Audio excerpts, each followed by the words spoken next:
Assalamualaikum warahmatullahi wabarakatuh. Perkenalkan, saya Windy Kairani Lestari Ciniago, NPM 2008-20645. Baik, di sini saya akan menjelaskan mind map saya yang berjudul tentang basic organ kardiovaskular, yang saya akan bahas nantinya pertama kali tentang anatomi dari jantung. Nah, jantung memiliki beberapa struktur organ, mempunyai struktur berupa auricula cordis pada kedua atrium.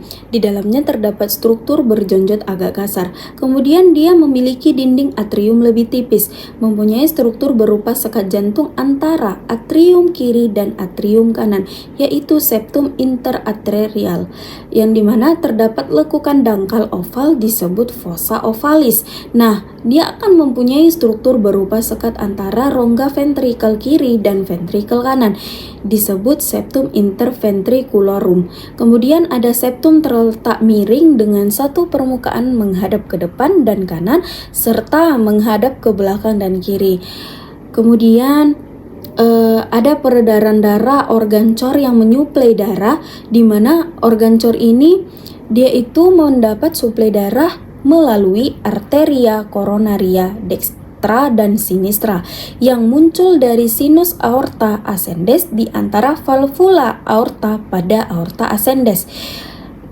Nah, jadi saya akan membahas 3 pembuluh darahnya, yang dimana pembuluh balik organ cor, darah dari sisa metabolisme otot jantung sebagian disalurkan kembali ke jantung melalui vena utama yang disebut sinus coronarius. Kemudian ada sebagian lagi disalurkan melalui vena-vena kecil. Kemudian ada sinus coronarius, vena utama jantung, yang merupakan terusan pembuluh balik yang lebar dan melintas dari kiri ke kanan dalam bagian dorsal sulcus coronarius. Kemudian yang kedua itu ada histologinya, yang dimana pertama akan menjelaskan struktur histologi dari jantung.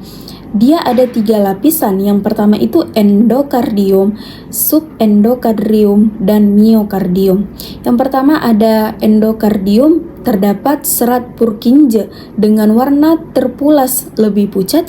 Di endokardium ini juga terdapat glikogen dan mitokondria yang sangat banyak dengan diameter fibril lebih besar. Kemudian ada subendokardium, yang dimana bagian struktur lapisan kedua dari pada jantung dengan khas miofibrilnya yang relatif sedikit dan terletak dekat dengan perifer serat.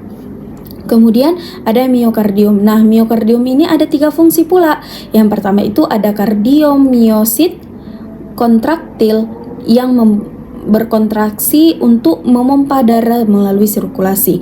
Kemudian ada kardiomiosit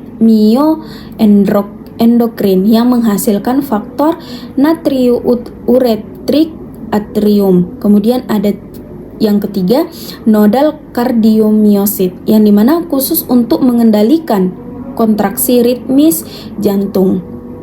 Kemudian ada 3 terdapat juga bagian dinding pembuluh darah. Yang pertama ada tunica intima, tunica media, dan tunica advenia.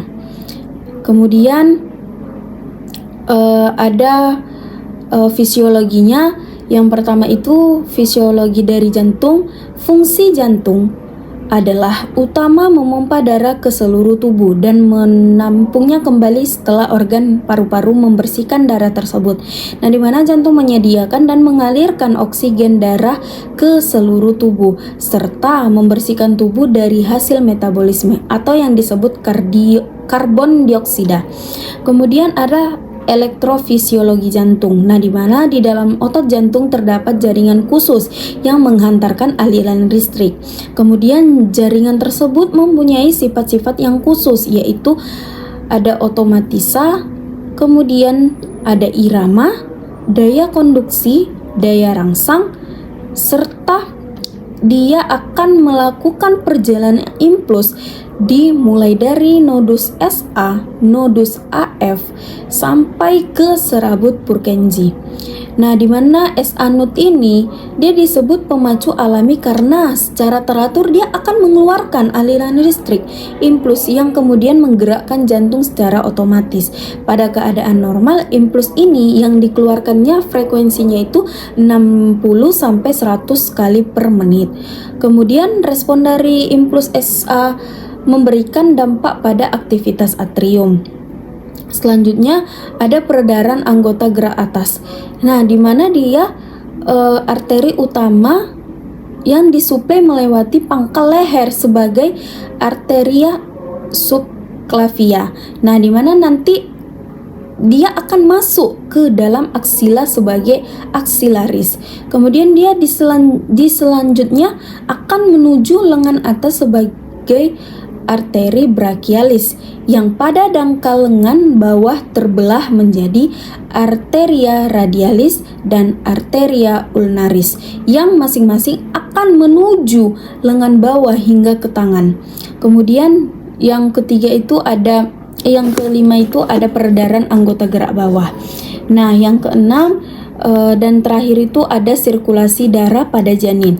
Nah, pada janin atau fetus, dia oksigenasi dan sirkulasi darah terjadi melalui plasenta, bukan paru-paru.